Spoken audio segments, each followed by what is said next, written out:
as the leader of India, he certainly is by definition a global leader. I think India has a lot of opportunities here.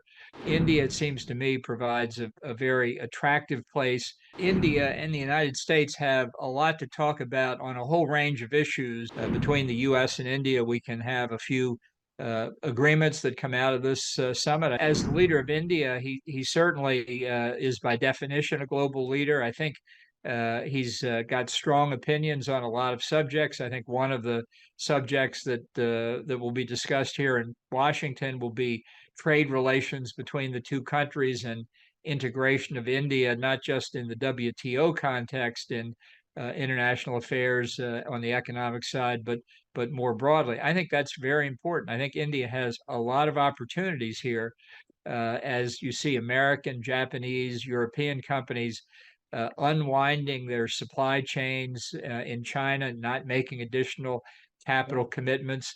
India, it seems to me, provides a very attractive place that they might consider going. Having access to millions of people who speak English is a huge competitive advantage for India. And so there are real areas here where greater cooperation, certainly between the U.S. and India, can provide enormous benefits for both countries. Well, I think this is a very important visit because I think India and the United States have a lot to talk about on a whole range of issues, international politics, economics, many things many challenges that confront both countries. And I think there are important decisions to be made in both countries, and if I may say so, particularly in India, about how to deal with some of the threats and challenges that we face. So I think a meeting between the two leaders of the countries makes a lot of sense, and it's been a couple of years since the Prime Minister was here in the U.S., so it's good to host him here again. And I think it's going to be very interesting to see what comes out of this. So we have seen the strengthening of relationship between India and USA, both under the leadership of President Trump and Joe Biden.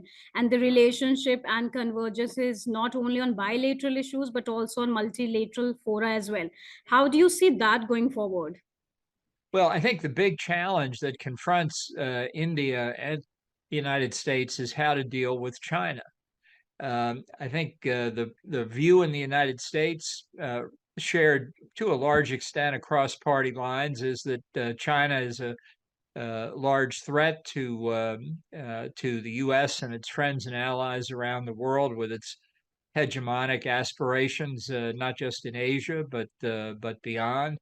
It's been stealing intellectual property for a long time. It's been trying to bully and intimidate countries along its Pacific and Indian frontiers, and a lot is going to depend on how the countries in the region align with countries outside the region to deal with it. And the two most important countries in that complex situation are India and the United States. I think it's been very important that India has joined with Japan and Australia and the U.S. in the Asian Security Quad. But I think there are a lot of other questions as well. You know, there's a debate, at least I see the debate, by some in India who say that closer security relations with the U.S. and others is important. But I see others in India say, no, we should try and hedge between the United States and China.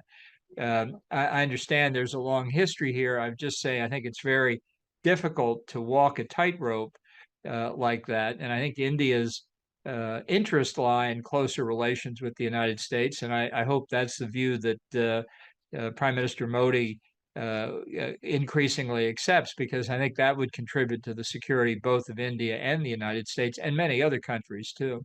Between the U.S. and India, we can have a few agreements that come out of this summit. I think that would be a plus. I think India has lots of opportunities to expand its own defense industry indigenously, and I think that's something to be looked at as well.